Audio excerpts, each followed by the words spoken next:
তারা খালি ওই একটাই ভুলই বলতে পারে যে চাঁদাবাজি ব্যাপারে। আর কি বলবো, আমরা তো তাদেরকে, যেটা আমাদের দলের চেয়ারম্যান বলেছেন, আমরা তো 71 সালে, আমি জন্ম হয় নাই কিন্তু ইতিহাস তো পড়েছি, আপনারা অনেকেই দেখেছেন।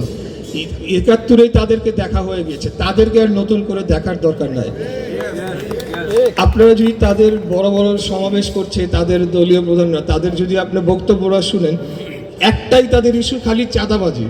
আর কি কোনো সমস্যা বাংলাদেশে নাই? বাংলাদেশের শিক্ষা খাত নিয়ে তাদের পরিকল্পনা কি? স্বাস্থ্য খাত নিয়ে তাদের পরিকল্পনা কি? নগর নিয়ে তাদের পরিকল্পনা কি?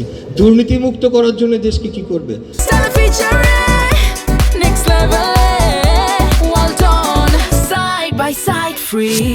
আমাদের এই যে পরিবেশ এই পরিমাণ দূষিত হয়ে গিয়েছে, একটু বসবাসের অযোগ্য হয়ে পড়েছে, এই দূষণ নিয়ে ওনারা কি করবে? কোনো পরিকল্পনা তাদের নাই। তাদের খালি একটাই কথা, একটাই স্লোগান, একটাই তারা ওই যে তোতা পাখির মতো বলে দিচ্ছে চাঁদাবাজি। আর হলো আমরা কোনো ভালো কোনো উদ্যোগ নিলে সেটার সমালোচনা ছাড়া তাদের নিজস্ব কোনো প্ল্যান নাই।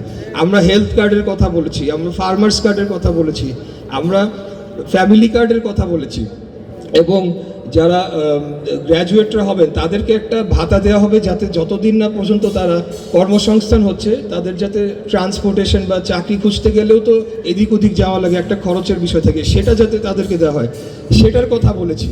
কিন্তু তাদের এগুলা নিয়ে কোনো ধরনের পরিকল্পনা নাই, কোনো ধরনের স্টাডি নাই, কোনো ধরনের রিসার্চ নাই, কোনো ধরনের ডেটা স্ট্যাটিস্টিক্স কিছুই নাই। তারা খালি ওই একটাই ভুলই বলতে পারে যে চাঁদাবাজি, আরেকটা হলো গিয়ে এই আমাদের কোনো ভালো উদ্যোগ থাকলে সেটা সমালোচনা করা। এদের রাষ্ট্র পরিচালনার বিন্দুমাত্র কোনো ধারণা নেই।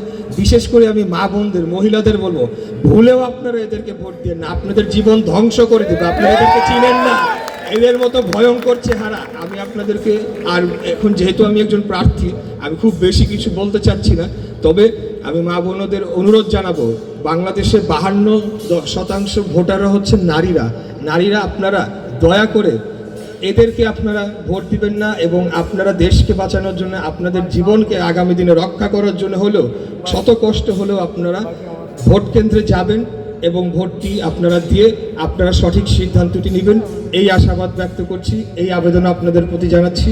সর্বোপরি আমি আমার পক্ষেও আজকে একটা দাবি নিয়ে আপনাদের কাছে এসেছি। আপনারা আগামী 12ই ফেব্রুয়ারি আমাকে একটা ভোট দিবেন। আমি আপনাদেরকে কথা দিচ্ছি, ইনশাল্লাহ জনগণের প্রত্যাশা অনুযায়ী কাজ করব, তার এক চুল ব্যত্যয় ঘটবে না, ইনশাল্লাহ আমি কথা দিয়ে যাচ্ছি। আপনাদের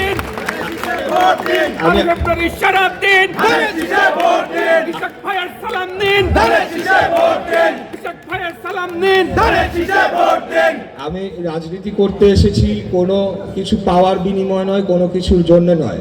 রাজনীতিতে এসেছি একটা লড়াই সংগ্রামের জন্য, বাংলাদেশকে রক্ষার জন্য যুদ্ধ সংগ্রাম করে আমাদের এই দেশকে বিদেশি আধিপত্যবাদের হাত থেকে মুক্ত করার জন্য।